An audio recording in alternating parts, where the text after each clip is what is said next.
right, are we all good? Great. Good afternoon. Welcome to this August 26th meeting of the BUSD Personnel Commission. Welcome back, everyone, from what I hope was a restful summer break. We'll start with our call to order. Chairperson Alpert. Present. Vice Chairperson Roeder. Here. Commissioner Goldstein. Present. All right, and we have quorum. We'll start with public comment. I believe we have some folks who wanted to give public comment. I know you're here to speak about the item on the conference item, I believe, G, Vehicle and Equipment Maintenance Mechanic, correct? Right. So you will be able to speak to that then. Did you want to speak now instead, or? Yes. Okay. If you want to give public comment now during the general public comment period, go ahead and come on up. And did you want to? I heard you wanted to consolidate your time as well. Yes. Yeah. So if you want to speak for 4 minutes, feel free. 4 minutes. Mm-hmm. Yeah. Your 2 and his 2. That's fine. Can we use the podium? Yes, please. We would like you to use the podium, in fact. Hey, Brian. Good evening. We brought some tools. It's better to have a kind of visual. Don't get scared. Visual thing. So we're here for the mechanic position, and we disagree on the range they proposed. We're not asking too much. We want to go to range 61, the next one above. The reason why, they used the local school district kind of to come up with a number. We look at the Fremont School District, and the school district, the difference is that Fremont, when we looked at it, and you can look at it, it's like, you can search it, or I can give you guys the copies I have here. When we look at it, they don't have anything that we have here at Berkeley.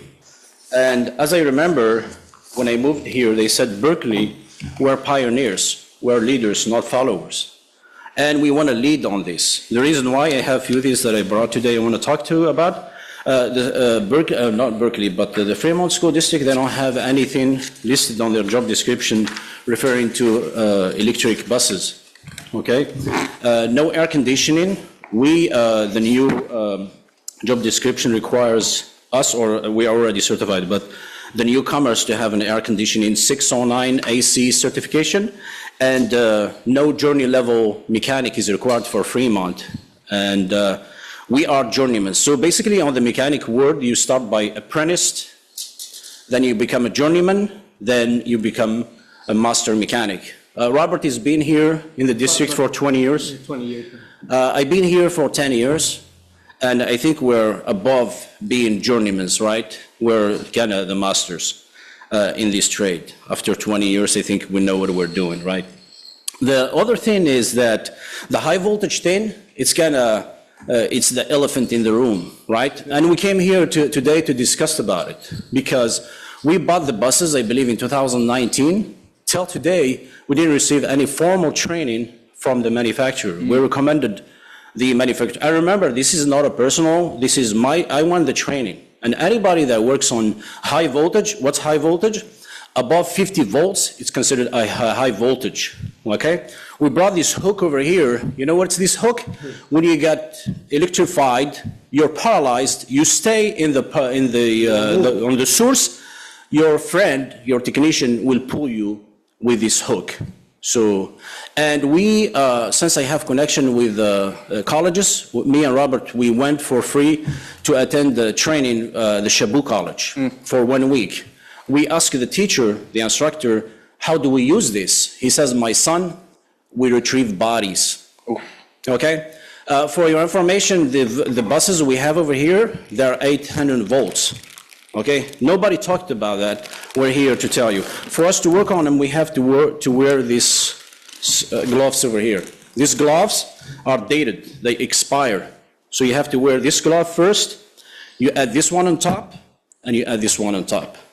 Before you wear this rubber glove, it has a date on it, you have to inspect it, make sure it's not perforated. How do I inspect it? There is a pump. You pump the glove, and you see if there is a leak. If there is a leak, throw it away, buy a new one. It's certified. Why? Because electricity can travel through and find the less resistant and hit your body. So you can see it, pass it around. It's high voltage, and this is the hook. Nobody even talked about that. So the high voltage, honestly, The classification for us, it was a setup. If they told me they're not gonna put me anywhere we want to be comfortably, we wouldn't even, if there is a way, we would refuse to do it. We're gonna stay with carburetors, alternators, brake pads, and oil change. We were happy. I don't need to work on high voltage at all. Working on high voltage, you be high skill. Usually who works on high voltage? Nobody in the district works on high voltage. The high voltage they have here may be 215, 220 volts. Nobody works on 800 volts. We're the only ones. The hybrids also. The district is buying more Fords, electric vehicles. We need to train on those. And we need the right amount of pay too. For our job description, honestly, it's a very professionally made job description. No argument about it. Also, me and Robert, we've been in the hiring kind of evaluators. Brian was there too. And we are attracting newer and newer people to the job. They come in, they have no experience on heavy duty, no experience on buses, on school buses, no experience on many things. They all come from automotive, and they want to jump into the heavy duty. The heavy duty, it's a deep ocean. You get into it, there's a lot of aspects to it, especially now. You have the diesel also, I didn't mention, the heavy diesel. About 2010, they increased the fuel pressure from the older diesels to about 60,000 pounds of pressure on those diesels. And there is no training, only if you go to manufacturer, they mention this. There is something called hydraulic injection, if you heard about it. Hydraulic injection, you have about 10 hours to go to emergency before amputation of your body. How it has happened, to perforate your body, skin, you need about 100 PSI. We work with 60,000 PSI, okay? We went for some training, we learned how not to kill ourselves in the job. That's the diesel side. We kind of know what not to do. Now on the high voltage side, they offered us some training. We took the training, and they said, you guys' buses are dinosaurs. When they came to look at our buses, the engineer, we worked with the engineer, he's trying to figure out some software updates. He said these buses are dinosaurs. When we took the training we took online, some modules we took, they're not related to the buses we have. They're related to 2023, 24, 25, because this technology is moving so fast that they cannot keep up with training. So honestly, what we're asking is actually nothing comparing to the risk we're having here. Tell me, in anybody in this range we're asking for have the risk to come to work and work with 800 volts? Nobody has this risk. So I may left some things out because it's a lot to talk about, but as Berkeley, I've been here for 10 years, I want to be the pioneers, not the follower of other districts, whatever the other districts do. And I can share these job applications with you. It says, some of them, they don't even specify the job. It's like essential duties, for example, general description, example of duties you're going to be doing. There is no specification what are you going to be doing.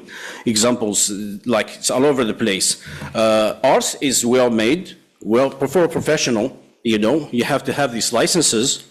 And if you don't have them, don't even try to come here, because we want to attract the best. And this is all about our safety, the safety of the students, and the safety of the drivers, and everybody around these vehicles. And I hope I didn't left anything. If you guys have any questions, I'd be more than happy to answer them. Thank you very much. I don't have any questions at this point. That was very helpful. I know we're going to have a presentation from our staff later on, and we'll also hear from the union and the district. And we will consider. There's a few different options on the table. But thank you for your presentation. Do any of my colleagues? Yeah. I have one comment. Thank you very much for your presentation. Just to let you know, you're during public comment, and so during public comment, we, the commissioners, are not permitted to discuss this, the item, and ask you questions. But I have questions for you that I would like to ask. So if you're able to, and I don't know if you are, to be present while we discuss this in our regular agenda, then we would be able to, to have a full discussion about it. Yes, sir. Okay. In other words, I'm saying, don't just leave. Okay. Well, Thank you so much. maybe the question is, right now, the way the agenda is set, this item comes up quite a while from now. Yeah, I'm And I don't perfectly know how happy to long you move can it. stay. Maybe, I definitely think we could Yeah. move it to the, I think we could move it to the top of the conference list. I'm comfortable doing that. Why don't we talk about that? Yeah. Okay. So thank you. We'll return to this issue shortly, but thank Thank you. you so much. Thank you. Thank you so much. And I would just want to mention, this is not personal, but I guess Of course. anybody, I am trying to do what's best for me and Robert. Of over here. course. We're the only two technicians over here. 3 years, we couldn't find anybody to help us. So this is for our good and the good of the district. We appreciate that. Yeah. Thank you very much. can I ask you all to tell us your names? I got Robert's name, but I don't, Robert Castillo, Yazid Kihil. Yazid. okay, Yeah. thank you. Thank you. You're welcome. So next we have approval and adoption of the agenda. There are 3 changes to the agenda. There is, oh, thank you. Anybody else for public comment? Are there any folks in the room who would like to give public comment? Also, when we discuss specific items on conference, we will have an opportunity for that as well. Yes? Yep, please. We can't hear you otherwise.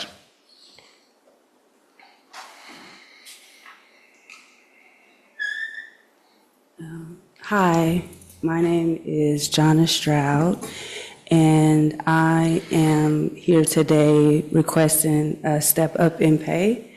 And I'll just pause you right there. So you can give comment right now. We will hear this on the conference item, and we'll ask you to come up for that time if you'd like okay, to. Yeah. thank you. Yeah, for sure. Are there any public comment requests online? If you'd like to give comment online, please raise your hand.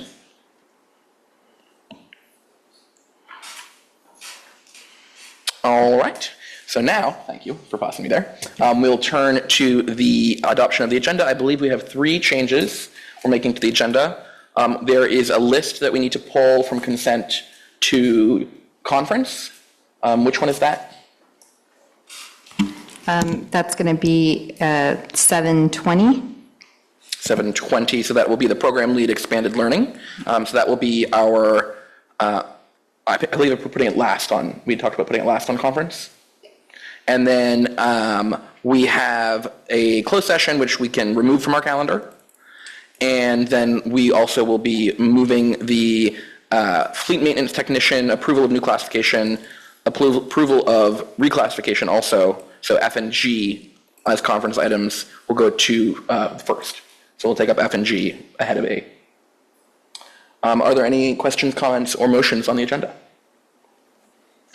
So for F and G, just because it may take a while, and I don't know if the 2 gentlemen who just spoke with us are still taking time from work or their own time.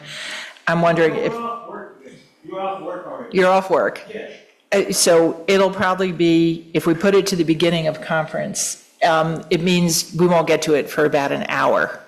Are you prepared to stay for an hour? Or should we move it further up to before consent items and address it there? I mean, the reports are going to take more time than the consent, hopefully, right? We can move it in front of the reports, yeah. I mean, I have questions for them too, and I don't want to lose them. Yeah, let's, if you don't mind, Whatever work you guys. okay, let's keep them, let's move them to the top of conference. I think that we'll get there fairly quickly. We can keep our reports brief. Okay. I do have a couple other consent Yes. items I want to pull. Can we please pull 2, 16, 17, 19, and 22? You've got those, Aaron? So consent items 7-2, -6, 17, 19, and 22. For brief discussion. Anything from Commissioner Roeder? No. All right. I'll move the agenda as amended. Are there, I'll second. and there's a second? Agree. And there's unanimity. So we'll go to the approval of our meeting minutes, approval of July 4th meeting minutes, or June 4th, excuse me, meeting minutes. Is there a motion on those minutes? or any changes? I didn't have I changes. don't have changes either. Is there a motion? So I move approval of the minutes as submitted. I'll second. And I agree. And then for July 28th special meeting minutes, are there any amendments or motions on the minutes? Yes, I do. Go ahead. So as you recall, this is the Spanish bilingual designation for the after-school program specialist position at Sylvia Mendez. So one sentence or concept that I think really needs to be placed in here, I didn't see it. It can probably go as the last sentence of the first paragraph, and that is that the Board of Education voted to designate as bilingual, Spanish bilingual, the specialist position at Sylvia Mendez. I think that's kind of a precursor to our action we took. I think that that is appropriate. I don't think we need to give you exact language, but can we add that sentence to that effect? I'll take that as a motion from you. I have one other thing. Oh, please. And that is, I would like,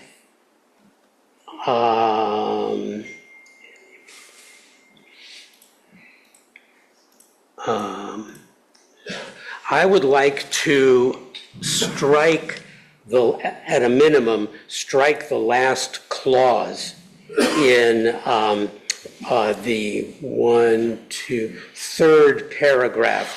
The last clause says, and the commission's responsibility to balance operational needs with the integrity of the merit system.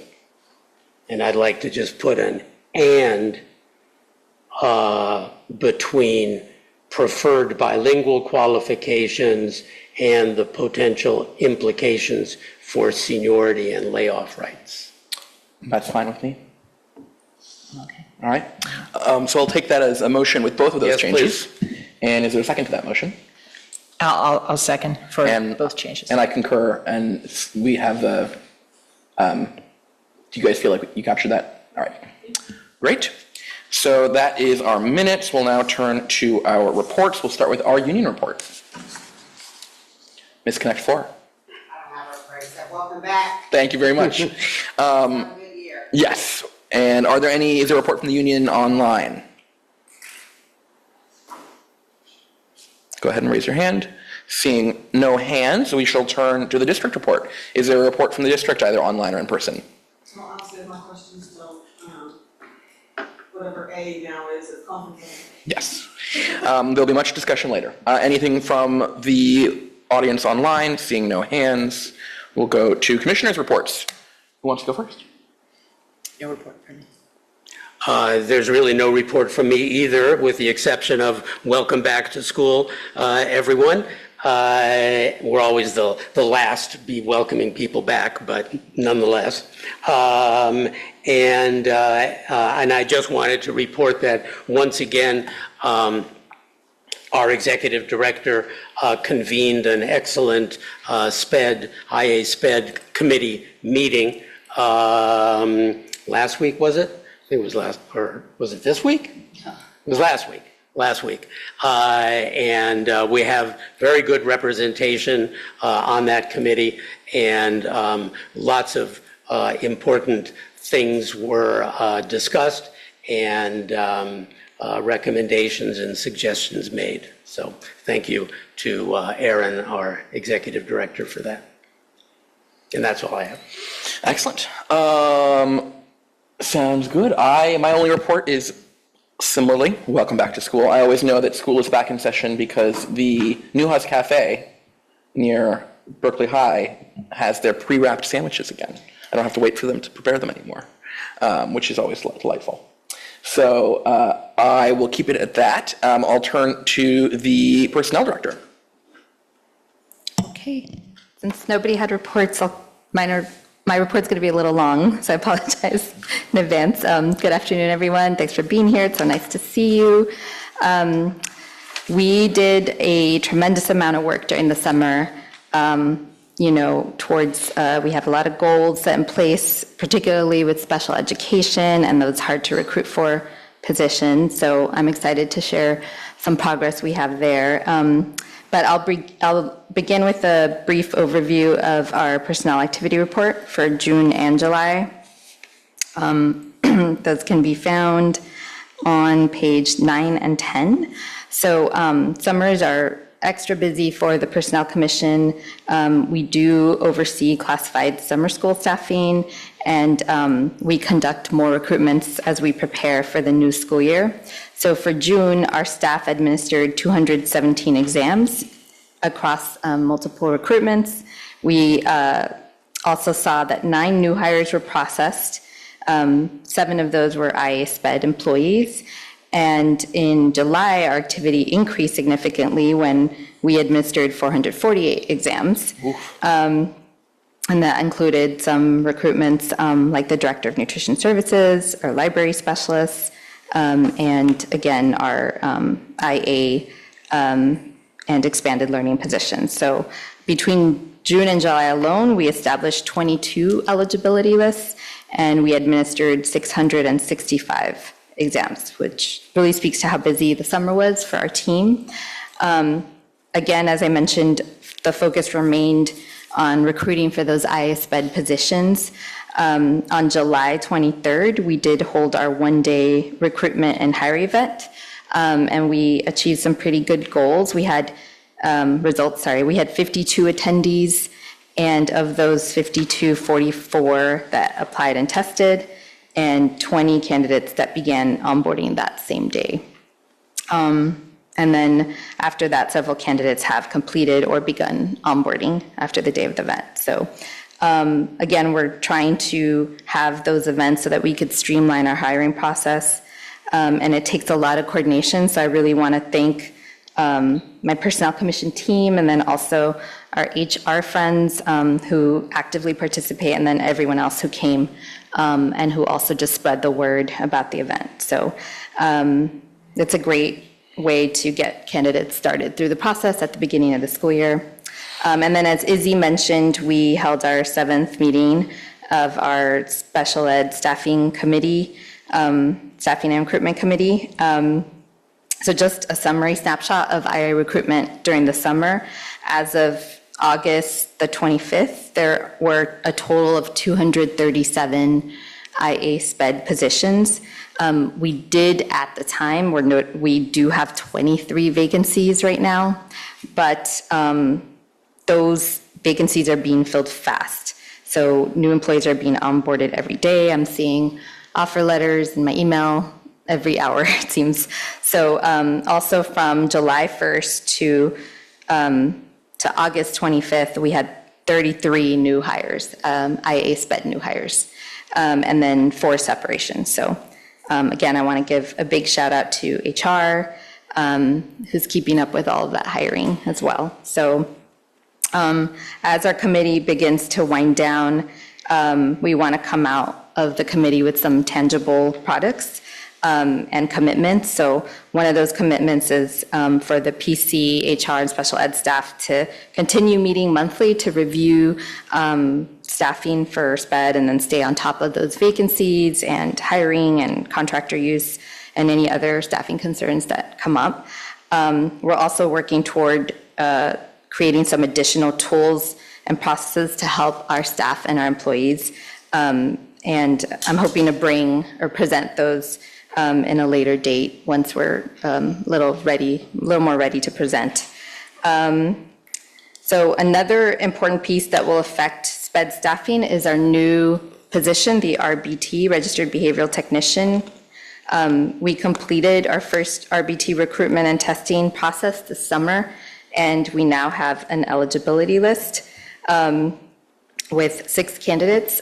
We will be reposting that soon so that we can get some more qualified candidates in the pipeline. But one of the goals of establishing that particular classification was to create another way for the district to develop and hire their own staff. So We've also met with special ed department to develop like a pathway for our current IA SPED employees who are interested in becoming RBTs.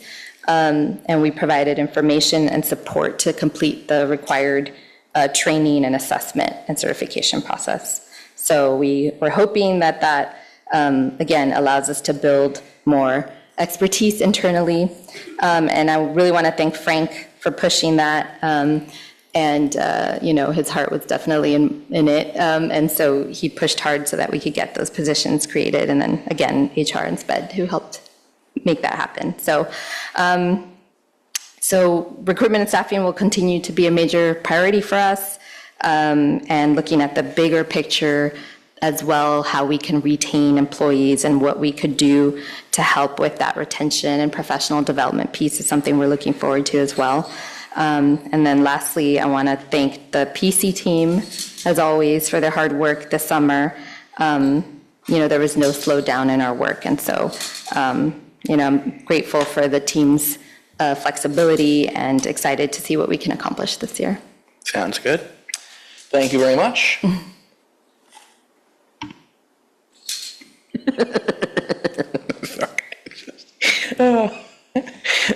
All right. We will now turn to the consent items. There were a handful pulled. Do we want to do those first and then vote on them all together? I think so. Yeah. All right. So Sure. go ahead and ask your question. Okay, questions are slightly different on each. And again, generally I ask questions where either the number of ranks are really thin, or in some cases where they are crazy robust to try to understand how we got the outcomes that we got. So the first one, item 2, the educational physical therapist, we came back with 1 rank. Yeah. And I'm just sort of wondering about the backstory on that. Yeah, that it's also one exam administered at each step. So this is one person applied and they got this through. is one person and got through, and it actually happened to be a contractor. It is a highly specialized job classification, and so, I'm assuming that perhaps the pay could have been a factor, but thankfully, we just have the 1 vacancy, and the contractor that's working at our school, in our SPED department, was the person that applied and tested. But yeah, we just didn't get any other outside interest. So we looked at, we batted 100, which was good. Former contractor was a good place to go. And if we have to come back to this, maybe we need to revisit. The scale. Or just, the pay. Yeah. And step people come in at. Okay. All right. Thank you for that. Yes, please. Come to the mic though, yeah. Sure.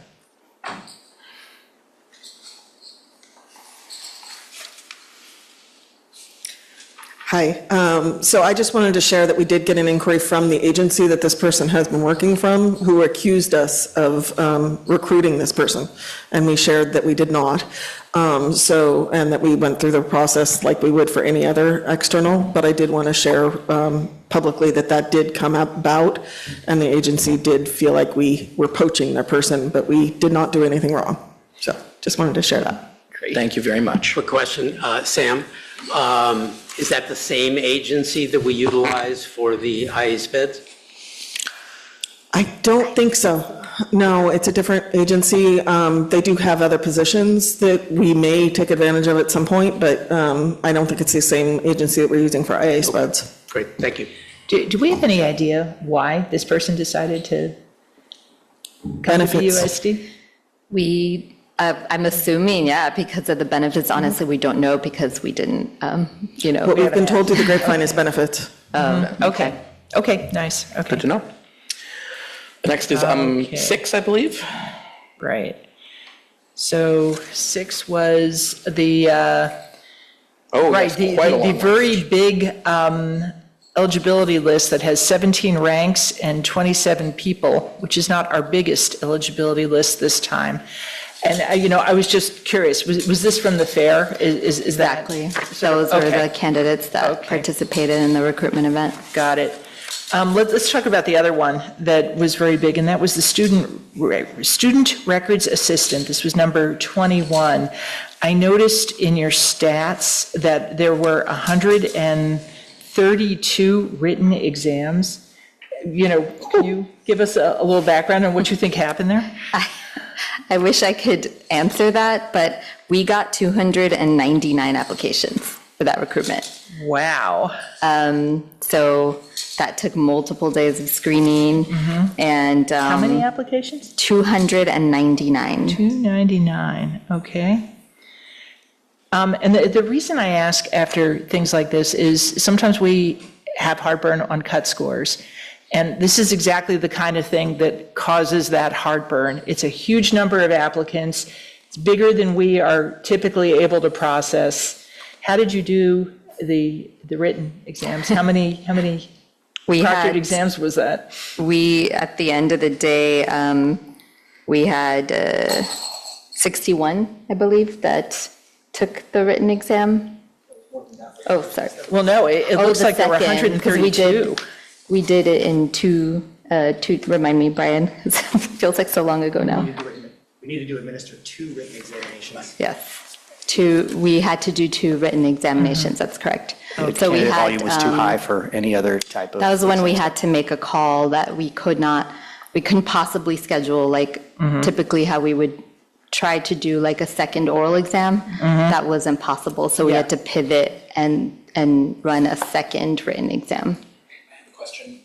Actually, may I, before you ask, just Yeah, so I'm please. clear, a first written exam, and then for people who pass that, a second written exam? That's correct, yeah. Oh, got it, okay. This is a general question, but particularly for these really high volume ones, what are the procedures we have to make sure that people aren't using AI to take their written exams for them? Yeah, so right now, because we do the written exams remotely, we do have a system where they're being recorded the whole entire time, and then also they cannot click outside of the browser. If they click outside of the browser at any point to cut and paste or anything like that, then they get kicked out of the whole entire exam. They're disqualified. Yeah. Rough, but reasonable. Okay, interesting. I had a question. So just following up on that, but that does mean, I assume, that somebody could use a different device for AI and access AI to get their answers, and then that wouldn't be identified. Potentially, like for like a multiple choice, let's say, they would have to be typing the whole entire question out, getting the right answer, and then, entering into system. That probably would take too long, but truly for a very skilled cheater, things can happen. Right. Well, Do we, just in that same vein, do we ask people, for example, to not bring in a smartwatch? Yes. Oh, like not smart, like we ask everyone to not look at other devices or bring any other devices. Right. Or, have any devices on hand. And just, again, because I'm curious, how do we proctor this? Is this like, 50 windows that someone is looking at, watching people take these exams? How do we know No, they're not it's- looking at another it's- device? It's one at a time, so they're being proctored one at a time, so like, we have a live camera on each, but it's not Right. live. It's, we end up seeing the recording, or receiving the recording. Wow, so you are looking at, if somebody sits for an hour, and we did 132 hours of this, Well, someone has looked at 132 we hours? can't look at all of Right. them in Yeah. that much detail. Right, so is there sometimes cameras have motion sensors that kind of help you understand, a range of motion, beyond normal? Do we Yeah. use that, or we don't use that? We don't use that right now. Okay, all at right, the so we just time. do spot checks. Yeah. Okay, I get it. With volume like that, I'm not sure how you do anything else. second question, please. Second question was, when you do 2 written exams, like you did in this one, either for this one or just in general, how does the second written exam differ from the first written exam, just in general? So usually we will change the format of the written exam. So if it was like a multiple choice, then the second one will be like prompts related to the subject matter. And they'll have to either write long essay questions, or we'll give them an exercise to do on Word or on, so it'll be, we try to make it a different type of written exam. Well, we've had to do that, which is not very often. Yeah, okay. But you're not, or are you, trying to make the second exam more difficult than the first exam? Yes, I mean, if the first exam was a multiple choice, we definitely try to make that second exam more challenging. More challenging. Yeah. Okay, thank you. And then I just had two others, and, that seemed related, but, again, just looking for a little color on this one. So we did a library specialist recruitment, and we got a healthy list from that, 3 internal promotions and 8 ranks of open, and, I don't know, 15, 20 people on this list. And then we did the media technology technician, where we got 3 ranks, which is all we need, but not a lot. And these are sort of related positions, and it just made me wonder, do we cross-refer people? Someone who might apply for one, but also, might be a match for the other? Currently, no, not when we have so many applicants. But, definitely when we get applicants on the phone, we will encourage them. But sometimes when you're seeing them, brought forward at our meeting, the dates didn't really align, so they might not have been open at the same time. All right, that might have been, and that was what I couldn't quite tell from your report here. I see the library specialist listed with actually not a lot of data, and I don't see the media one at all. So and I guess if I had correlated the dates of when these happened, maybe some of these, right, one of them was in April. I guess that was the question, Yes. Why was this one in I April? can answer that piece. So we posted it in April, but because of the layoffs and one of the, we only have one other incumbent in that position. And so this person was being impacted potentially by layoffs. So we actually we stalled the recruitment until we found out that they were going to be able to keep the position open. So we revisited the recruitment after a long time, because we finally got confirmation that it was, that the actual current employee in the position was not being laid off. Got it. Okay, thank you. Appreciate that. I don't have any other questions. I don't know if others do. I don't have any. Commissioner Roeder? In that case, is there a motion on the consent calendar with the one, other than the ones that we've just discussed, the one was pulled, so that one will not be voting on. But otherwise, is there a motion on the consent calendar? Right, so I'll go ahead and motion that 1 through 19, 21, and 22 be approved. Everything except list 20. Yeah. And I concur. So that takes us to conference, and thank you for those waiting patiently. So we'll now take up what had been F and G, approval of new classification, fleet maintenance technician, and approval of reclassification, vehicle and equipment mechanic. And I'll turn it over to our executive director. Sure. So this item establishes the new fleet maintenance technician classification. It actually came at the request of the Transportation Department. The updated classification reflects those increasingly technical nature of the work, particularly, as was mentioned earlier, with electric and hybrid vehicles and the high voltage systems. And then prior to bringing this item forward, we did share the proposal with BCCE and the current incumbents, and we met a few times to discuss proposed changes to the duties. But I was notified this morning that, BCCE did, or that the incumbents in the classification did not agree with my salary recommendation at range 59. In reviewing the internal alignment with the other OSS classifications, I initially did not recommend range 61 because, as you see in the table that I provided, it would place it in the same range as the lead maintenance engineer. And so that position has additional lead responsibilities, including leading and training like a crew of sometimes five employees. And then also, similar to the mechanics, requires journey level experience in 2 different trades. So I didn't initially think to put them on the same salary alignment.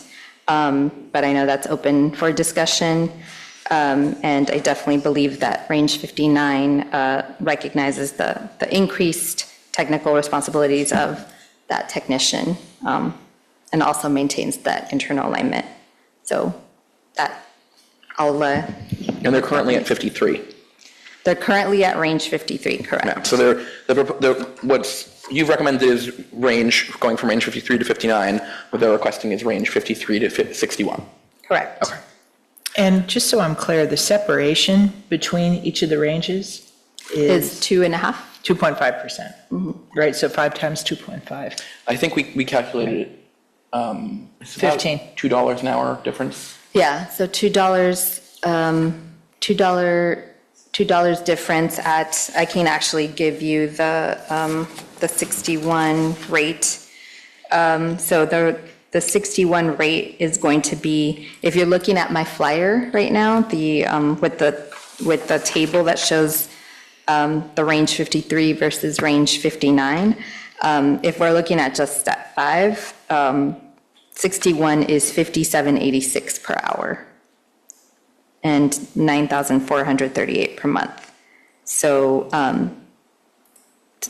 the difference between the 59 and the 61 is 461 a month, and that ends up being about 5,500 a year.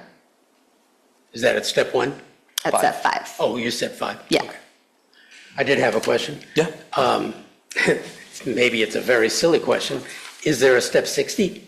Not a step. Is there a range 60? There are currently no classifications in that range, but yes, there is a step 60. I Range haven't, 60. yeah, sorry, a range 60. Okay, well, so nobody's in it.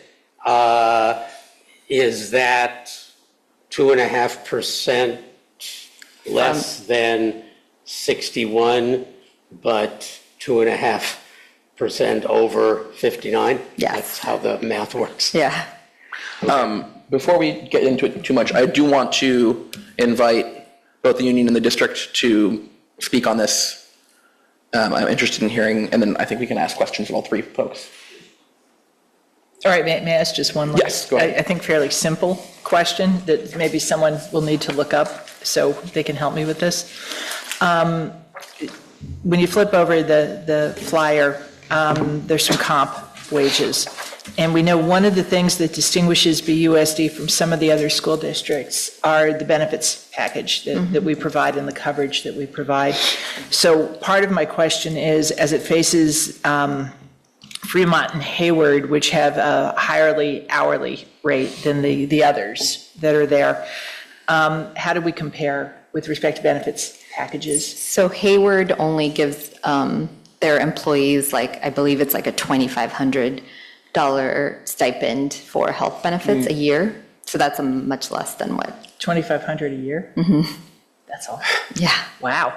Yeah. And how about Fremont? Fremont does include benefits. And are there Fremont is always the benefits- highest paid district in. Are there benefits comparable to ours, though? I mean, in terms of richness of the benefit and coverage, employee plus spouse? Do you know? I can't say for sure. Is this? Looking on the website right now. Thank you. And the reason I bring this up is there's a lot that goes into determining the rate and the load for benefits. Benefits are not cheap. One person by themselves, I don't know what it is here, but I know where I work is $1,400 a month just for employee only. You start including employee plus spouse, you're looking at $2,700 a month. The benefits are a significant chunk of change. And because we include employee plus spouse, sometimes you need to keep that in mind when we're comparing to another district that, might appear to have a higher hourly, but is not as rich on the benefits side. So yeah, go ahead, Mildred, and then I want to turn. I just kind of have like, so of course, BC does support the 61 range. And knowing that we only have 2 mechanics and all the work that has to be done and to the degree of the work that it is that they do. And I think they did a wonderful presentation in really breaking down what it is they do and how strenuous it is. But I have a question because Executive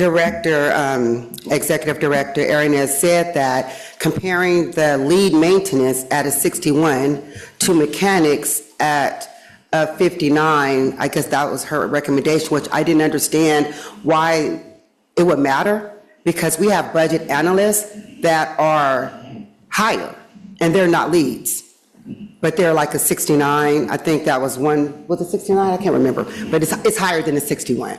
And then the budget analyst 1 is not too far underneath that, and they're not a lead.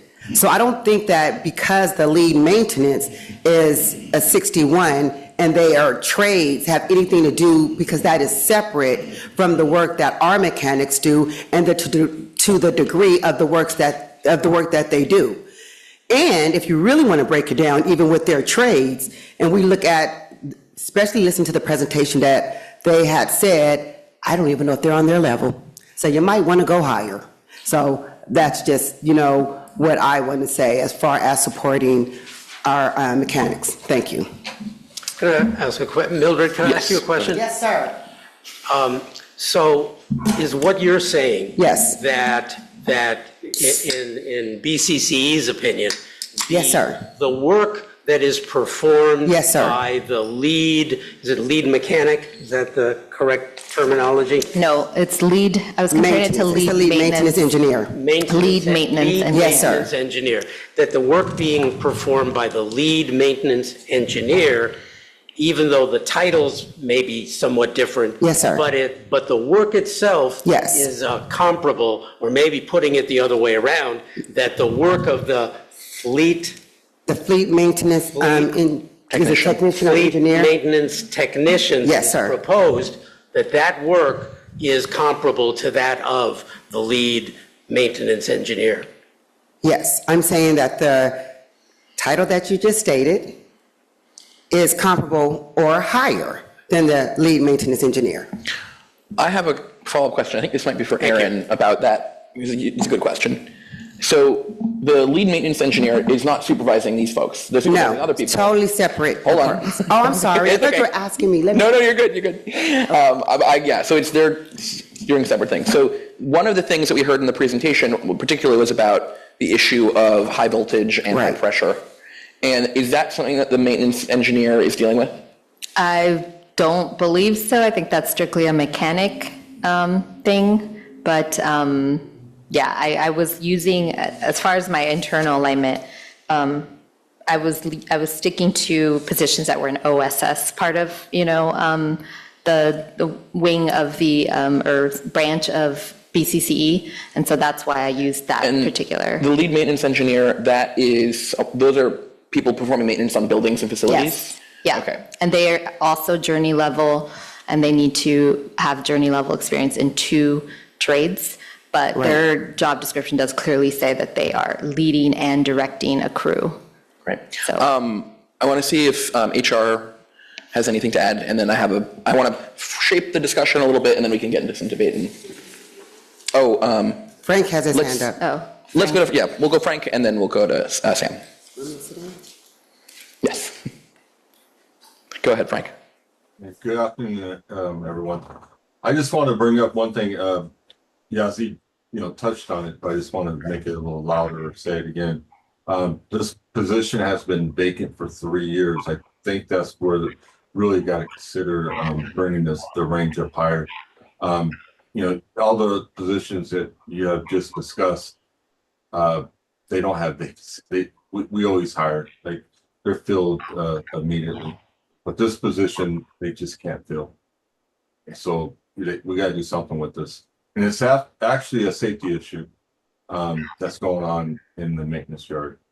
You have to have 2 mechanics at all times. Obviously, if you're dealing with the high voltage part of it. Or I think it's under a vehicle, you definitely have to have two mechanics there. That mechanic shop is open almost 12 hours a day, so do the math. And ask Robert's there, ask him how many hours he has worked in the last 3 years. Yeah. Thank you. Sam? Yes. I was doing a little math. No worries. Were you using those little red and yellow tokens to count? Yeah. I was using manipulatives to do my math. So I think the position to me that makes sense for us to look at in determining what this position should be paid is looking at who is the supervisor and what do they get paid. So the supervisor is in Local 21, and at Step 5, they make monthly $10,921.26. If we place this position on Step 61, or Range 61, Step 5, sorry, they would be making $9,438.41. That is a very small gap between the supervisor and the person that they're supervising. It's not tiny, but it is small. And that would be my concern, is that we would just see a flow of that. I think the other thing that I wanted to make sure that you were aware of, I did look up Fremont's for the SEIU, which is the union that represents these positions in Fremont. They only pay full employee only, and then it's prorated based on FTE. So if you're not 100%, you don't get the full 100%. And it's employee only. You have to pay for any dependents, which we cover 100% for up to family. And so those are my biggest concerns. I think the other piece is that the district hasn't had the opportunity or time. This request came to us today. And so we have not had the opportunity to look at what would the impact on the budget of the Transportation Department. They are their own budget.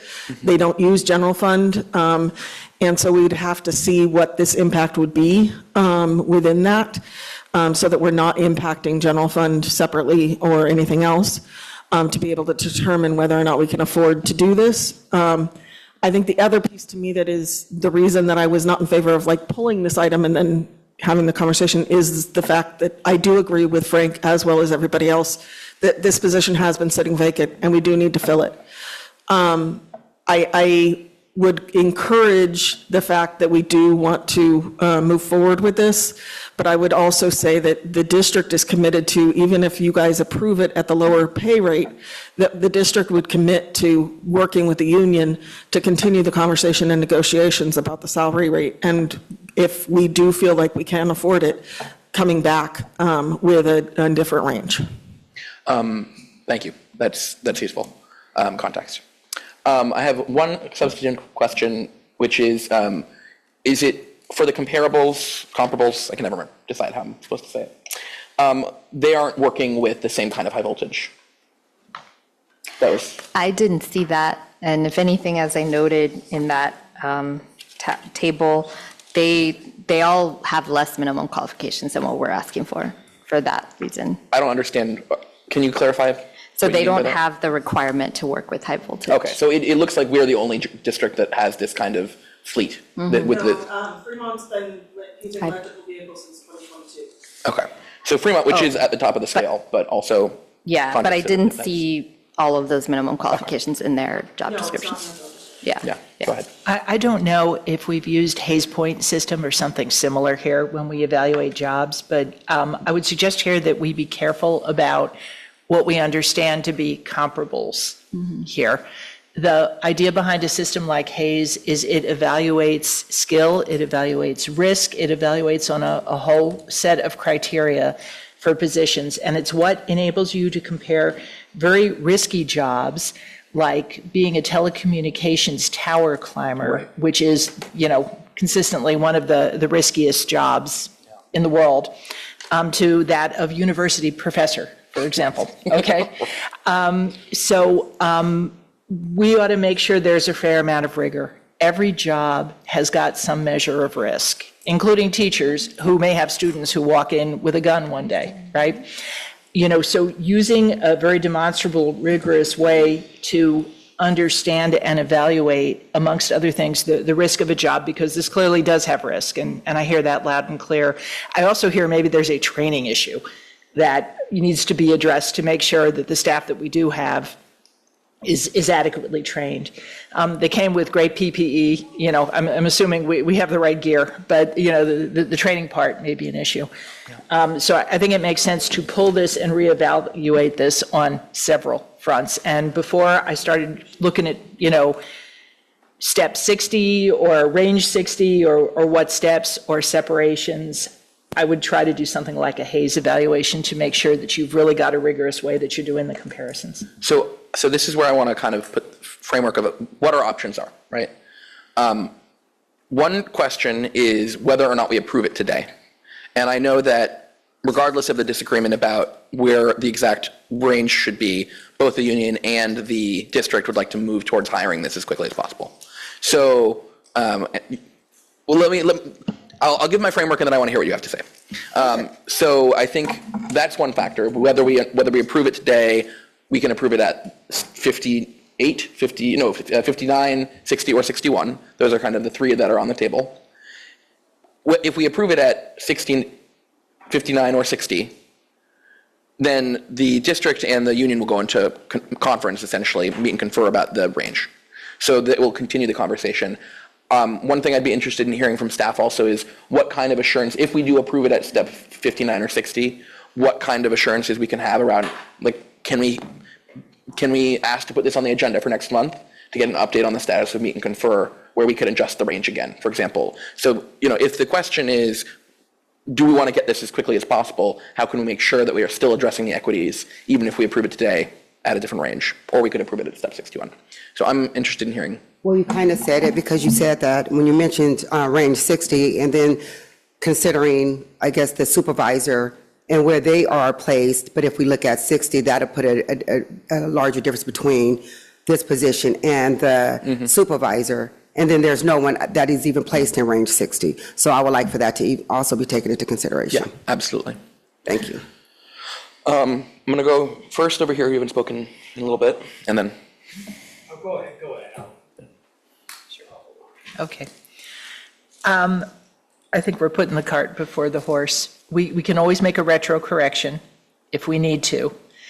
And if we don't have a rigorous evaluation of the position, compared to the others, I don't know what we base our discussion on.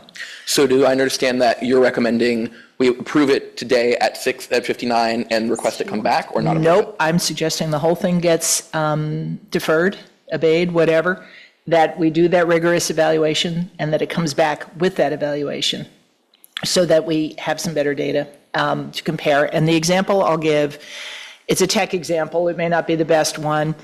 There are some organizations where the lead engineer who does software engineering is paid way in excess of almost everybody else at the company, right? And sometimes it's based on what the work is.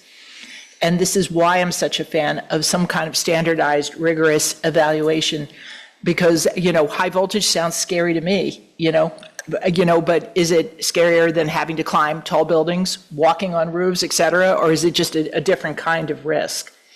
And that's why I think that evaluation is so important. Commissioner Order.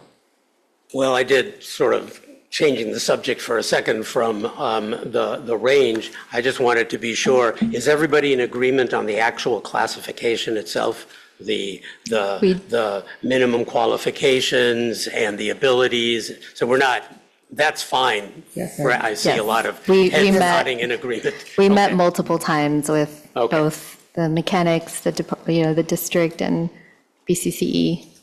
So the other thing is, I'm a little unclear about what exactly this rigorous evaluation, Commissioner Goldstein, that you're suggesting would entail. Is it a comparison? Is it a comparison of the job that the fleet technician at BUSD would do compared to the positions that we're comparing this to, like Fremont and Hayward and Castro Valley and the others? Or is it a comparison with the, it's terminologies, I get The job family mechanic, that the we're looking lead- at here. Lead mechanic, the engineer, mechanical, no. Lead maintenance engineer? Lead maintenance engineer, thank you.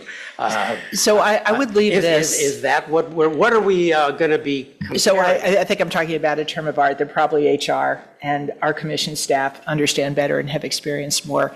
Hayes is an established framework and structure that is used nationwide and has been for decades to try to assign points to a job that help us then to understand how do you compensate the job. So in this particular case, there are two ways I would do it if it were me, but the professional staff here will decide how they want to do it. What our superintendent or assistant superintendent of HR has brought up is an internal equity concern. She's worried about compression of wages, right?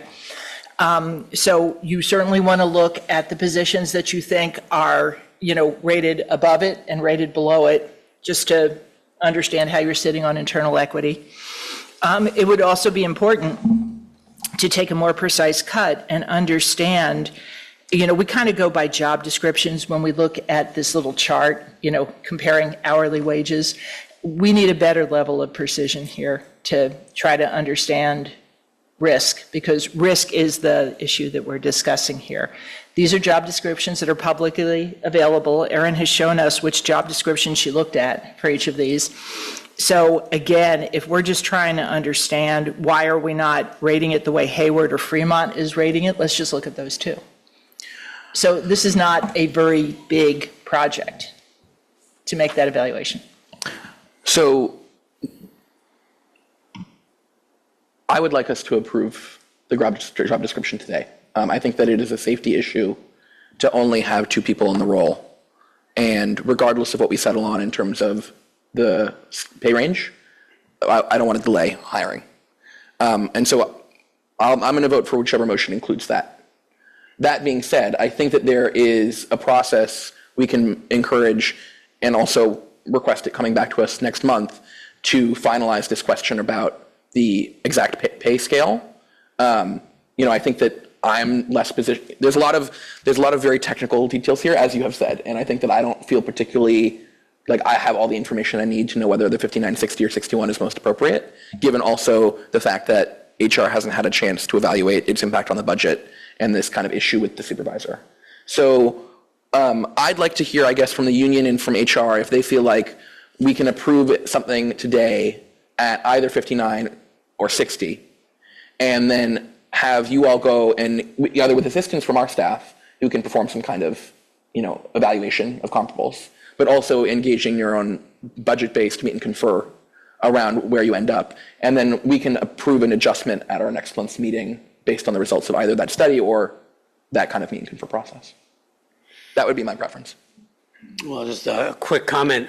I'm not exactly sure how we're advancing anything by doing that, because how can we post without knowing what the salary range is going to be? Good point. I think maybe if we agree on a salary range today, whether that's 59 or 60, that's what we would be posting tomorrow, if possible, because they do need that third mechanic. And then if we come back next month and increase it to 61. Right. If it's not going to decrease, so if it comes back and increases, then I don't think anybody will have a problem with that. I would just like to make one quick comment, if I may, because I don't want us to forget the fact that we do have the actual mechanics here, and they came, and they actually did something that most people don't do, and they brought things for you to see, for you to touch, feel, and it was very descriptive of how things are done and the safety. And so it's like we could go Hayward, Fremont, Oakland, it doesn't even matter because this is Berkeley. And they came to you and showed you what it is that they do in Berkeley and what it is that they have to deal with on a daily basis, not in Hayward, not in Oakland, but here. And we need to really look at that. So I think to approve the job description today and give it a range, I don't think it's hard. I think we're making it harder than what it really is. They proved actually and showed you. They showed you. So it was visual. So I think we need to take all that into consideration. Commissioner Roeder. Well, I'll just say I agree with what Mildred just said. In my opinion, we should approve the classification and we should approve a salary range today. Mike, so I am not at all doubting the complexity, the danger, the the significance of this position. That is without question in my mind. I guess, two things, because one of the things, it's not like totally clear to everybody, but one of the things that the commission has to do is place a classification within our salary structure overall for the entire district, and also, well, for classified employees, and also place it within the proper spot within the family of job classifications that exist. So I'm concerned about two things. I'm concerned about, and I think I'm satisfied now, that I was concerned about the fact that, here we go again, the Vehicle and equipment mechanic or the Lead maintenance engineer? lead, where is the lead? The lead maintenance engineer. Here, it's on the other side. It's on the other side. The lead maintenance engineer, yes. The lead, I was concerned that the lead maintenance engineer is not a comparable position to the proposed fleet maintenance technician. But I think that Ms. Scher has satisfied me that they're different, but that they are comparable. It wouldn't be such a huge deviation to consider them at the same salary range if we needed to. One has more supervisory work, But one that's has more still a concern for me.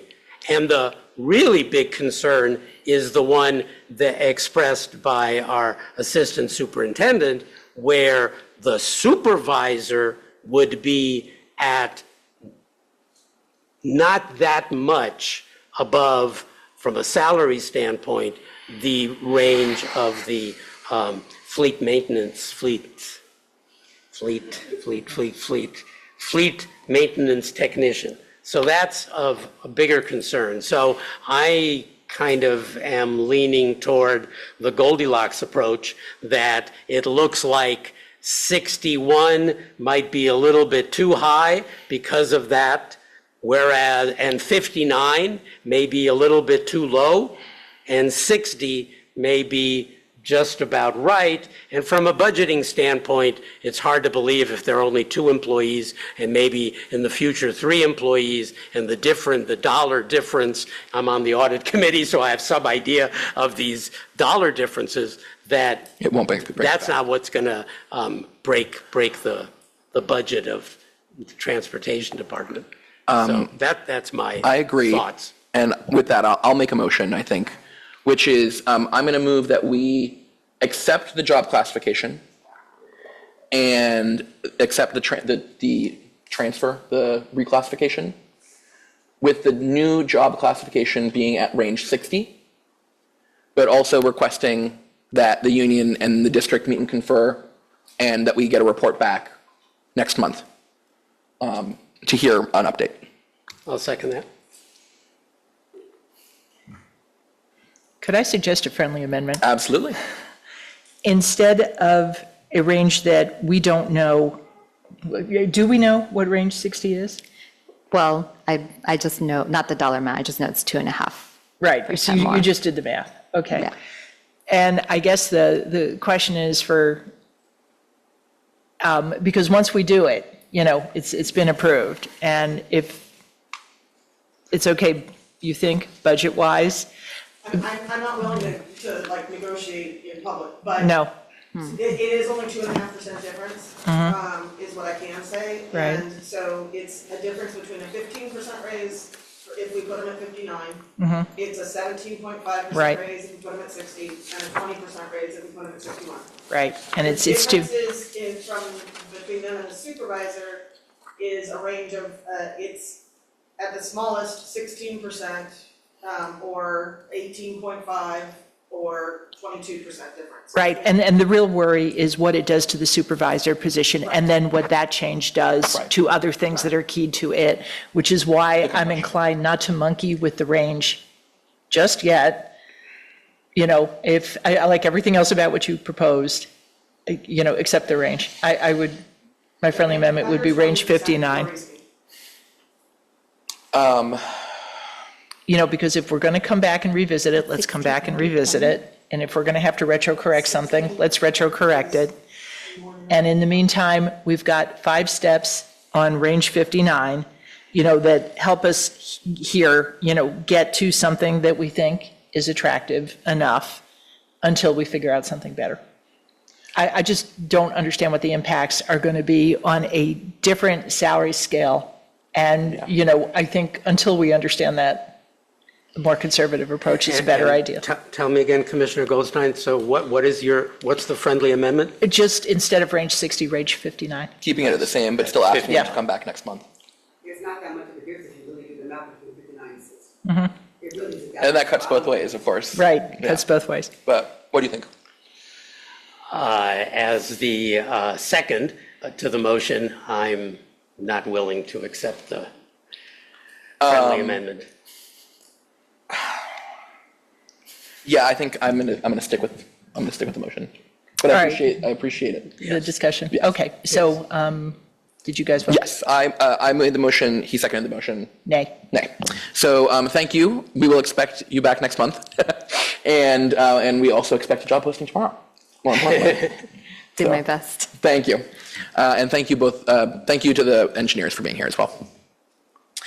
Okay, that will take us to our, what had been A. So we'll get into the step advance requests. We'll start with J. Carrasco-Fallon. Wait, so because it's 2 different items, the My motion reclass? included both items. Oh, it included both. Okay. Okay, sorry about that. No, I can restate it if necessary. Yeah, Okay. it's fine. Yeah. We'll move to approval of step advance request for J. Carrasco-Fallon. Is that person online? Either way, go ahead. Executive Director. Joseph Carrasco-Fallon is requesting an advanced step placement as an IA2 SPED.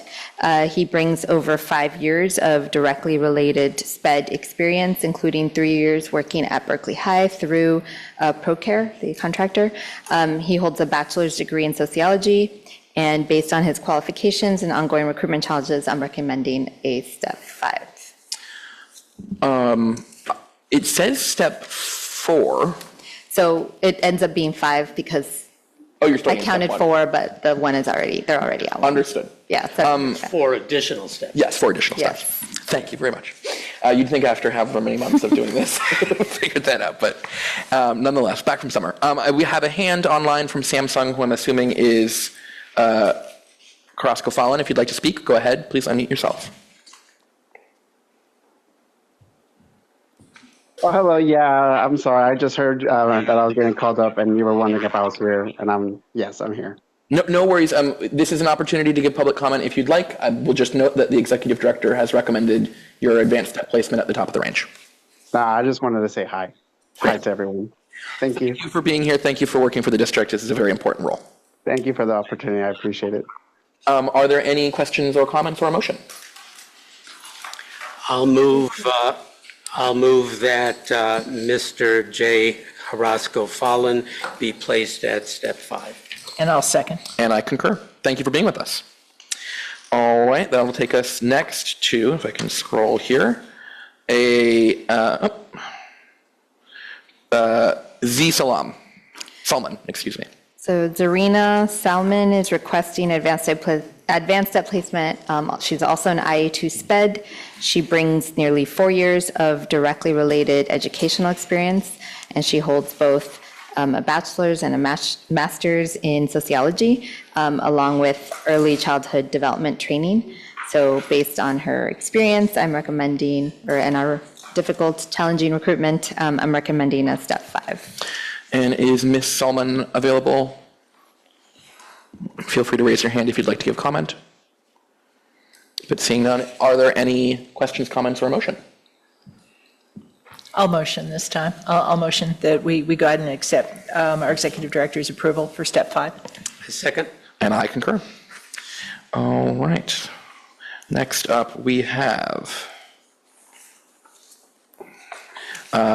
U. Sharma. Usha Sharma is also requesting advanced step placement. She's an IA2 SPED. She brings nearly 3 years of directly related classroom experience. She's taken 12 units of child development coursework, and she has an associate teacher certificate. She also has a bachelor's and master's degree, and so based on her experience, education, and training, I'm recommending a step 5. And is Ms. Sharma available for comment? Feel free to raise your hand if you'd like to give comment. Seeing none, is there a motion, comment, or question? I move that Ms. Sharma be placed at step 5. And I'll second. And I concur. And next we'll go to H. Shibata. Yes, so Hiroyuki Shibata is requesting advanced step placement as an IA2 SPED. He brings nearly 2 years of directly related teaching experience in Japan. He holds a bachelor's degree and has also completed 3 years of international volunteer teaching service in Honduras. Based on his qualifications and education, I'm recommending a step 4. And is Mr. Shibata available?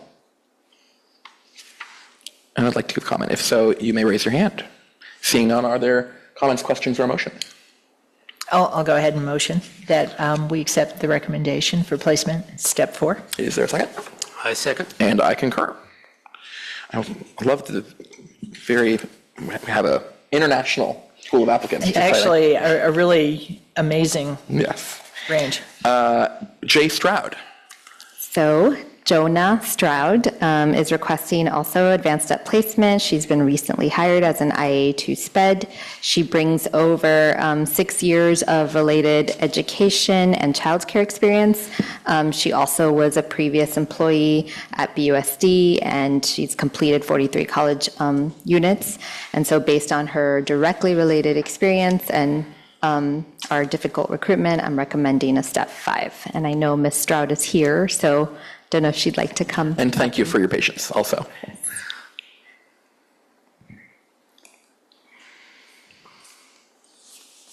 Hi, everyone. I just wanted to say, I'm just asking for a step up to 4646. I think just my experience, and that I am also Berkeley alumni, went to all Berkeley schools as a kid and a teenager. But not only that, it takes a lot of patience and compassion to work with special ed kids. So I'm just asking for a step up. And thank you. I just wanted to say hi, Ms. Goldstein. I don't know if you remember me, if you taught at Jefferson, but it's good to see you. And thank you for your consideration. Thank you very much, and thank you for being here. Are there any questions, comments, or motion?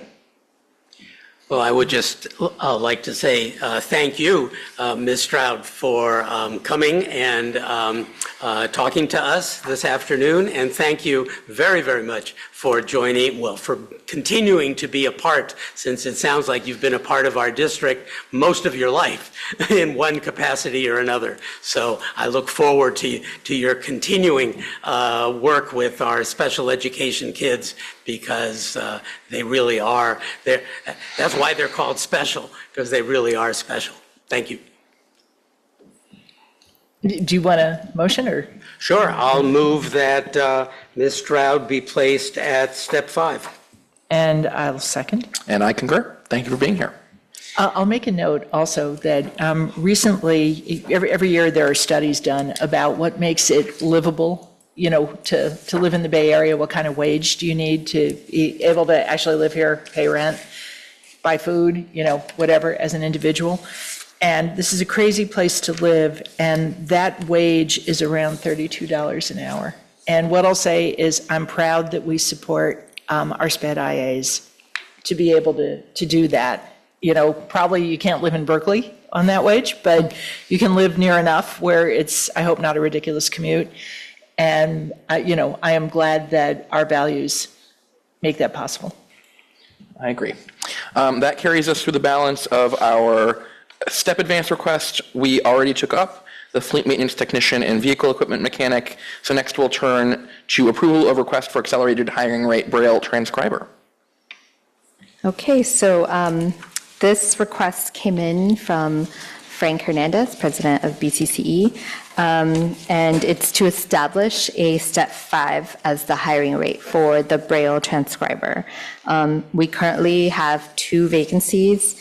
The recruitment has been open for over a year without producing any qualified candidates.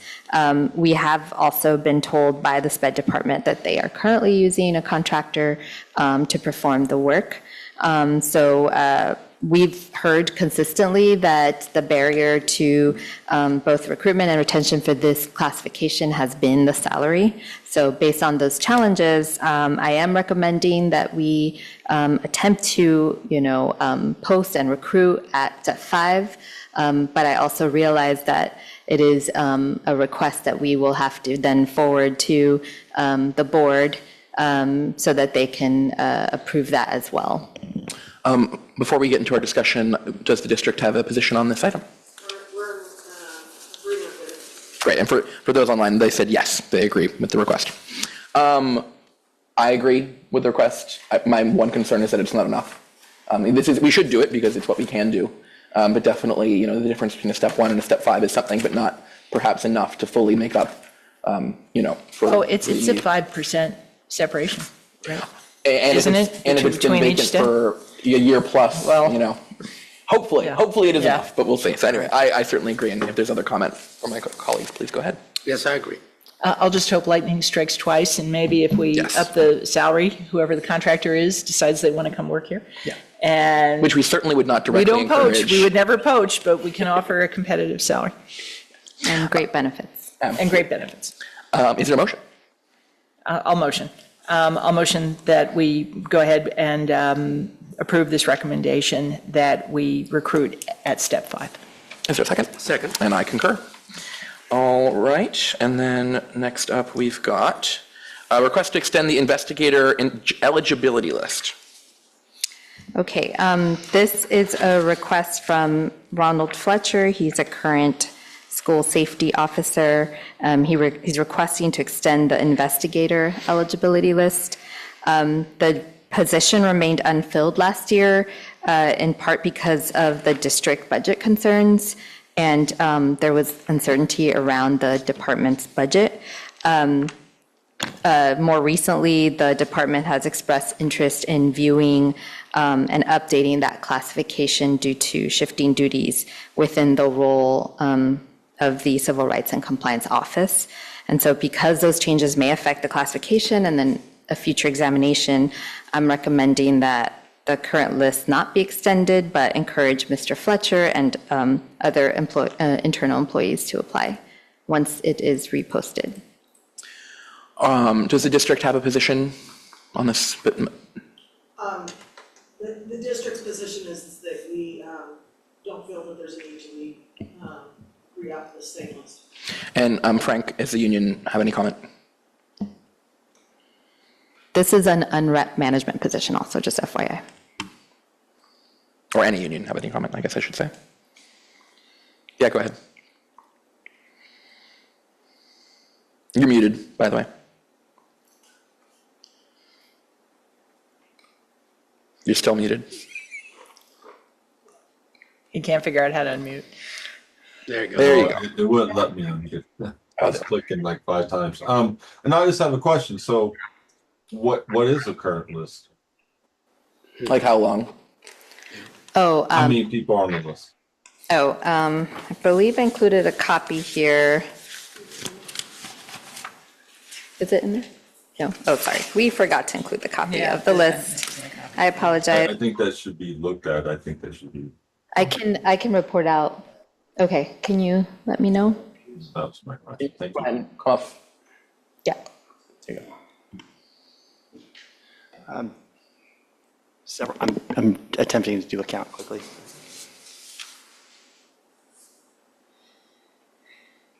it's like 9 ranks and 10 candidates on the list. Sorry, and as far as I remember, it's only one promotional One candidate. promotional is correct. Mr. Fletcher, go ahead. Good evening. Just real quick, I know the PC speaks a lot about retention and a lot about professional growth. I am a safety officer for BUSD. However, I have over 15 years experience in security, executive, and federal protection. I have various different certifications. I worked in positions where I've had law enforcement powers while on duty, initiated arrests, conducted vehicle code investigations, penal code investigations. I have 2 bachelor degrees. I'm well qualified for this position. However, we sat on this position for a year. And at this point, if it wasn't for the kids, I would not be with BUSD right now. Time and time again, we let good people go to other districts or other positions when you have them right there for your picking. Like, I'm already in BUSD. But this is very disheartening and very, at this point, I don't know how much longer I will be with BUSD. Because again, my qualifications, my work experience, and my expertise allows me to go anywhere else and make more money than what I do, but I stay loyal and committed to BUSD. So when you guys ask questions about retention and ask questions about professional growth, or state that you promote professional growth, that's not the case. But thank you. Thank you very much for your comment. Is there any other public comment on this item? Feel free to raise your hand if so. Go ahead. Internal question, right? Can you give us a little more flavor of what's being considered with respect to changes to this position? So when I last spoke to Jasmina, she mentioned that there were certain potentially departments merging, so the communications department, PIO department merging, and so that position may be assuming some additional duties and shifting the duties in that classification. There might be more to it, though. Okay. Did you have something to add to that? Yeah. Yeah, I just wanted to add, in response to Mr. Fletcher's comments, we're not disrespecting his experience and all of that. This investigator position is very much more focused on discrimination complaints and Title IX complaints, which are very different from a penal code investigation, as well as how to provide security and all of that. And so this position is very different than that. I think the thing that we are considering in terms of changes to this position, we've looked at whether requiring some level of paralegal skill set, something like that is something that we need for this position. Some kind of skill set in managing and tracking our public records requests, of which Berkeley gets many, many, many, and to make sure that we are addressing the actual needs of the district. This position was created originally in 23-24 school year when we had huge amounts of complaints for various reasons that year, mostly having to do with the conflict that was across the oceans and the world. And fortunately, we have less investigations happening, and we've been able to catch up and keep up with our investigations at this point, but we do feel the need to make sure that we do have enough staff to keep up as we keep going forward, but we're not sure that a full-time investigator position is what we need. Thank you. Commissioner Roeder? I don't have anything. Then I first of all want to appreciate the employee who spoke, Mr. Fletcher, I believe. And, I don't think that we should extend this list. I think it would be inappropriate to extend a list if there's the strong possibility that there's going to be changes in the path classification, but that has nothing to do with your merit as an applicant And we certainly encourage you to reapply if that's something you'd be interested in. It's an administrative question of if we're going to make changes to the position, it wouldn't behoove us to extend a list that then wouldn't be useful or accurate. So I'll make a motion that we reject the request. I'll second. I agree. All righty. Thank you very much. And lastly, well, not quite lastly, but we have item 720, which was 7820, which was moved to conference. This is the program lead expanded learning, and I'll turn it over to the executive director. Can we take about 5 minutes? Yes, we certainly can. We will come back at 6:06 for a 5-minute break. Thank you, sir. Yes.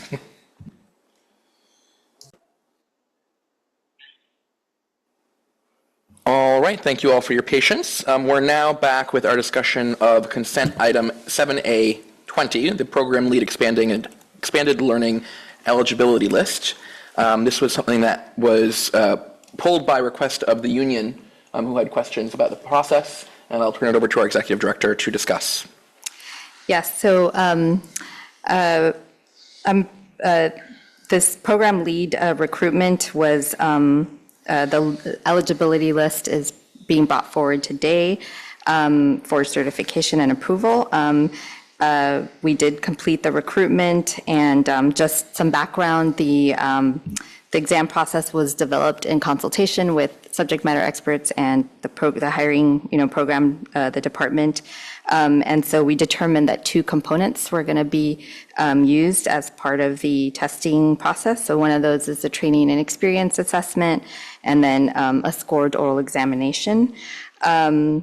We do realize that in our and when we posted the position, we erroneously indicated that the weight of the 2 exams would be combined, when actually the training and experience assessment was going to be pass and fail, and then the oral exam would determine the overall score of the examination. And so I'm proposing that to rectify this issue, that I can send a notice to all the candidates that participated in the examination to clear up that piece.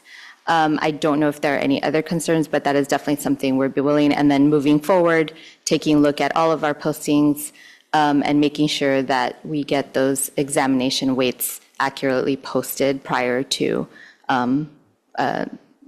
posting a position. And something that we had also discussed earlier today was the idea of extending the review period. That's correct. So when I notify candidates of the clarification with exam weights, I'd be happy to offer a 5-day review or appeal period. We can mention that as well. Because the standard is 5 days post the posting of the scores, so we're just going to reset that clock, give people an additional 5 days. Which we did initially, and so we could do that again if it's necessary when we send out the notices, correcting that error. So before we go to comment and questions from colleagues, I wanted to go and see if Ms. Scher has anything, because this is her request to pull. Either Mildred or Frank, if they wanted to speak to this. All right, not seeing any right now, so I'll start with colleagues and we can come back. Oh, there you are, excuse me. Go ahead and feel free to give your comment.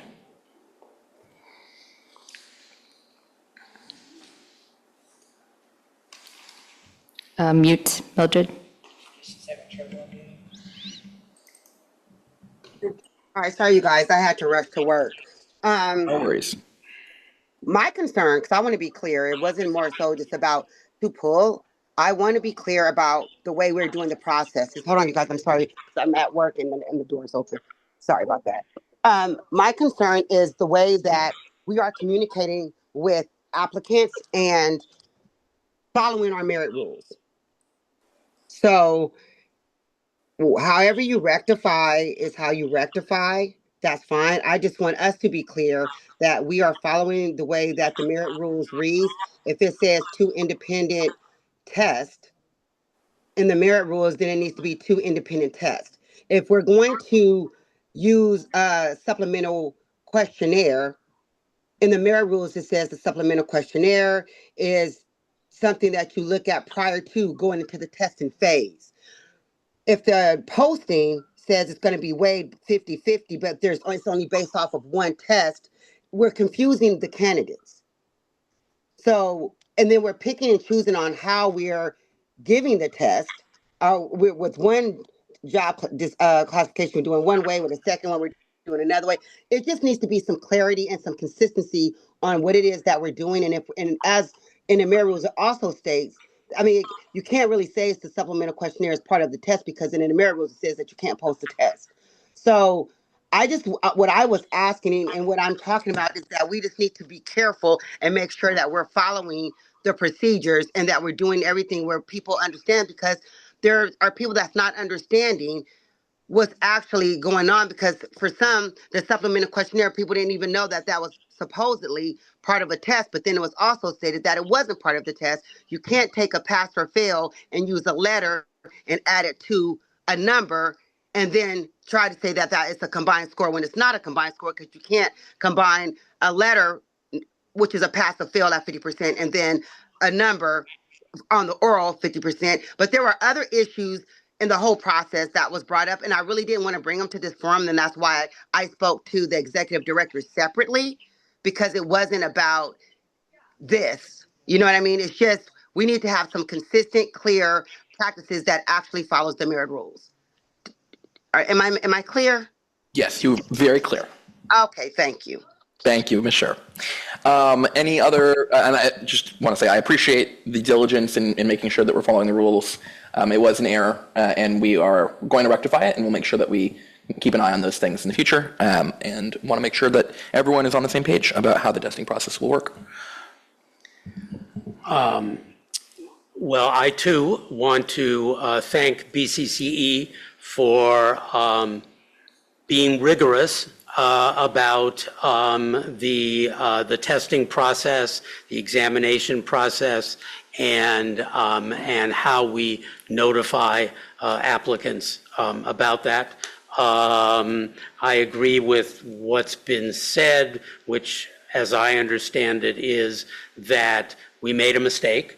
We basically used general language that we utilize in most situations, and that is that a written test, if there's a written test and an oral test, those are going to each be weighted at 50%, and that's kind of, unfortunately, boilerplate, for want of a better term, in the notification, and that's just, it needs to be customized for the particular recruitment that's being utilized, and I think our executive director and our chairman have already suggested ways to improve the process, and also for this particular recruitment as well. So I think that's being handled.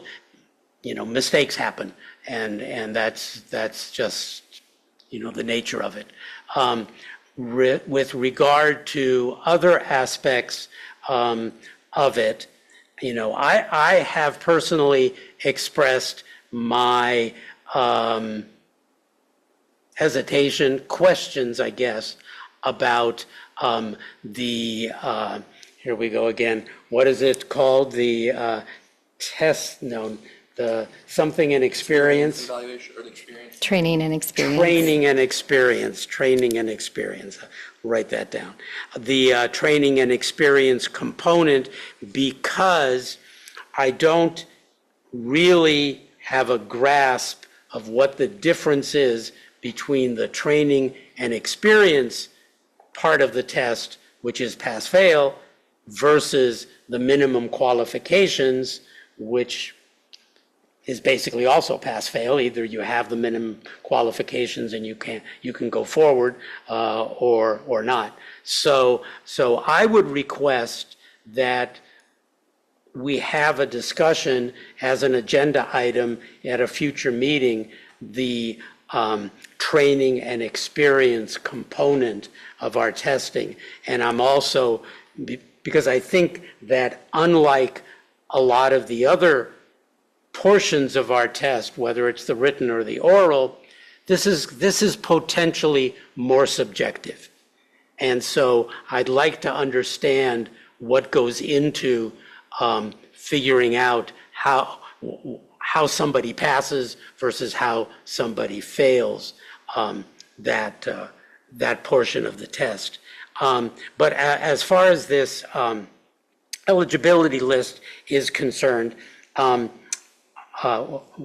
have a couple of threshold questions. One is sometimes, especially when we have a very quote unquote important recruitment that we want to get going as soon as possible, the eligibility lists are conveyed to the hiring manager even before it comes to the Personnel Commission. I've said in the past that should be the exception and not the rule. Has this eligibility list been forwarded to the hiring manager already? Yes, it has. We actually, so Izzy, just to clear that up, as soon as we establish a list, we notify the hiring manager usually like a day after or two. We cannot wait for the commission meeting to approve those lists when they're needed, usually yesterday. And this is for every recruitment Yes. that's done. Well, I mean, that's I didn't know that. So that's good to know. We can have a discussion perhaps if we want to about whether that procedure should be continued or not. I understand the reasons for it, and they make perfect sense. Okay, the other question I have is, how many? Is it my understanding there are 3 positions? 3 vacancies. 3 vacancies? Correct. And we have 8. Yeah, 8 promotional, and I don't know, there's probably a few repeats. I guess maybe 12 open names. Yes. You've already provided the list. So when it's, because there are multiple openings and we want to be sure that there are enough ranks to satisfy all the vacancies, how many ranks, how many people, applicants are provided to the hiring manager? In this scenario, and we made sure to go over the math and the different scenarios so that the top 3 were always going to be hired. So in this particular scenario, we sent the hiring manager the top 5 ranks. Top 5. So And that am I right? This is without their actual rankings. When we send the eligibility list, we don't usually send the ranking, no. Okay, that's what I thought. Okay, so it's 5. Okay. Sure. Go. 5 ranks is not 5 names. 5 ranks is everybody ranked 1 through 5. That's correct. So we send over 5, 6, 7, 8, 9, 10, 11, 12, 13. No, so what we do is that we prioritize those promotional candidates, so we only pulled from the promotional list. So, so it's going to be a promotional only. The hiring will take place only with promotional candidates. They got 5 candidates. They got 5, yeah. Got it. Okay. 5 names. 5 names. Just, following up on that. So in general terms, how do you determine whether you're going to provide, if there's 3 vacancies and you've got 8 promotional candidates, how do you make that determination of, well, we're going to send 5 and we're not going to send 4, we're not going to send 6, or we're not going to send all 8? So we we always try to do, or what we strive to do and what we have to do is send the top 3 ranks for the amount of vacancies. So in this case, we did the math, and so that at any given point, they would have the top 3, they would need 5 ranks, so that they could always choose from the top 3. So once somebody is hired, Yes. then they'd have 4 I mean, what ranks. usually, in this particular case, what saves the department time and is efficient is because they're setting up these large interview panels, usually, that they interview all 5 at the same time. Right. So the idea, again, is that You send 5 because if 1 is hired, then you'll have 4 I'll ranks. have to send the next one. And if you'll send another one? No, I'm saying if I were just to send them the top 3. Understood. One would be selected, then I'd send the 4th, Right. then one would be Right, selected, then. that's not efficient. I understand that. So again, the idea is that if someone is hired, then you've got 4 ranks left, which is more than 3. And if the third person is hired, well, not the third, but the second person is hired, you have 3 ranks left, and that satisfies our rules. Right. Got it. Thank you. All right. That being said, I don't think that we need to take a vote on the thing that we talked about. We would just have to approve the item. You certainly can. I'll make it as a fairly brief comment. I think it is right that we owned the mistake, that we're going to do the diligence to make sure we're clear in the future. And I just feel compelled to say that mathematically, there's no issue here. There was no harm done. When it's pass-fail, basically, everybody gets 100% of that first 50% of the evaluative part. And then however they scored on the next part of the testing, is however they scored. So I don't see that any harm was done here. I totally agree. And when I weigh, what's the word I want? I don't really want to call it a process breach, but, the fuzziness in the process with the urgency to fill the position and the amount of effort that it would take to redo this because of this, I don't see that it's compelling to do that, although I do appreciate that the issue was flagged to us and that we need to be better in the future. 100% agree. That being said, is there a motion on the list? I'll move to approve the eligibility list.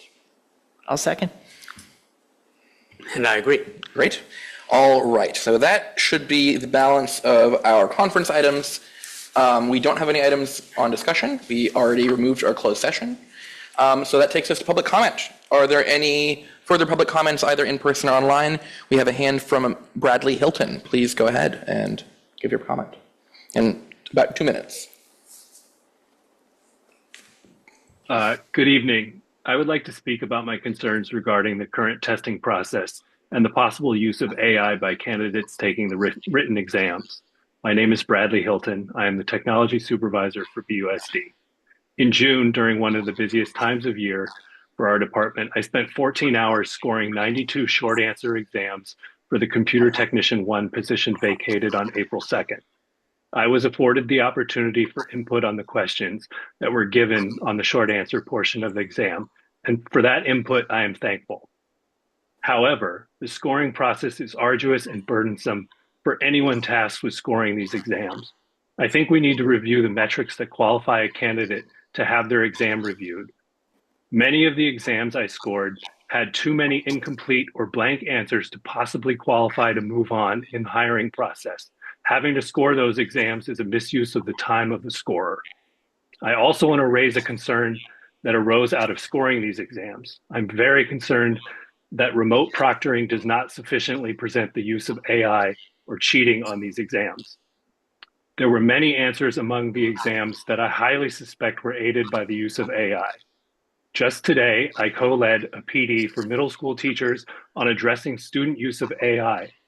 One of the strategies we are suggesting is that teachers have students complete assignments in person to ensure that they are not simply offloading their work to AI at home. With the current technology, there is no way to be certain that AI isn't used in remote testing sessions. I'm asking you to consider moving the testing back to in-person live proctored exams. Thank you for your time. Thank you very much for that comment. Everything you said, I share your concerns. And I think that it is definitely worthwhile for us to consider. I mean, obviously there are issues of balancing between the pool, requiring in-person severely limits who can come to a certain extent. But there are major issues with the online testing, that for sure. And additionally, in terms of, I certainly, first of all, I want to appreciate that you have done these kind of scoring for us. It's very important for our system.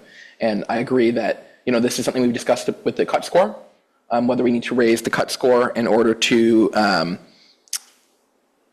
make sure that we're not having an excessive number of applicants being scored. I think that we should raise the cut score. I think there's pretty much, I will speak for my colleagues, I think there's unanimous agreement that we need to, in some cases, raise the cut score.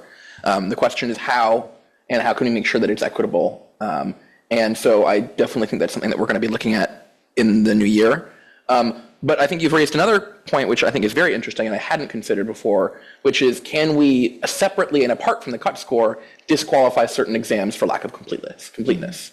And that might speed up our process and be something that could be objective, but also weed out some applicants earlier on. So yeah, I want to turn it over here. I think also something that maybe we ought to do is schedule some time to discuss, irrespective of the number of applicants that we have, the integrity of our testing process against AI. And I hope that if Mr. Hilton is available, because he works for the district, because he's done scoring for us, and because he does work that makes him knowledgeable about this, that he might be someone who could come and talk with us. I agree entirely. About this.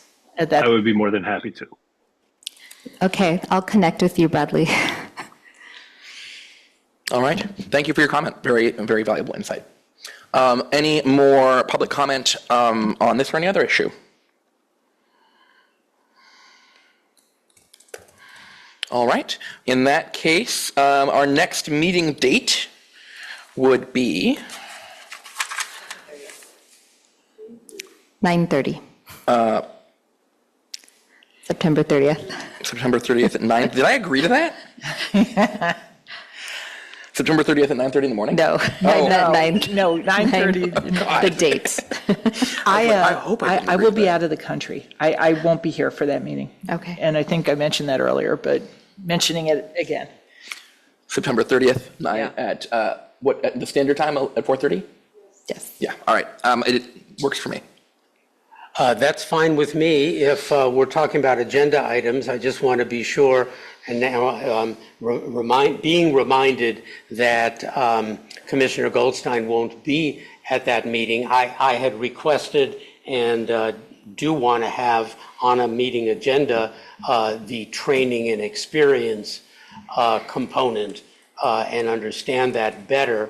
But I'll defer to my colleague as to, would you prefer that you participate in that too? I would like to participate in that. Yeah, I would think so too. So We if, can bring it to October or when Heidi gets back.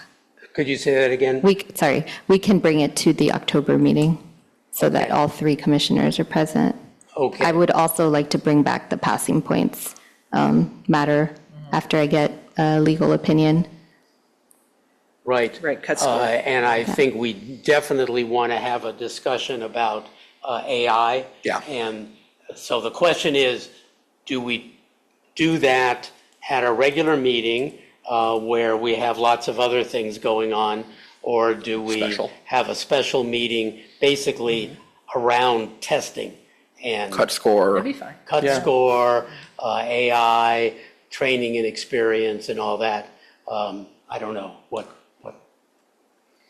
what's the preference? We don't want to overburden our staff. I think I'd prefer a special meeting. You would, okay. For this month, because or I for this think upcoming month, or? For those conversations Right, no, particularly. but for September or for October? Oh, whenever Heidi is back. I'm gone the 15th of September through the 1st of October. Okay. So we could look at potentially Mid-October? mid-October. Yeah, that's fine. Yeah, let's you and I look at dates. I'll propose some dates for everybody. Okay, very good. Any other issues of pressing need before adjournment? Is there a motion? Sure, I'll motion, let's adjourn. And I concur. What is it, 6:31? 6:31. Okay, Very good. Thank you all. thank you.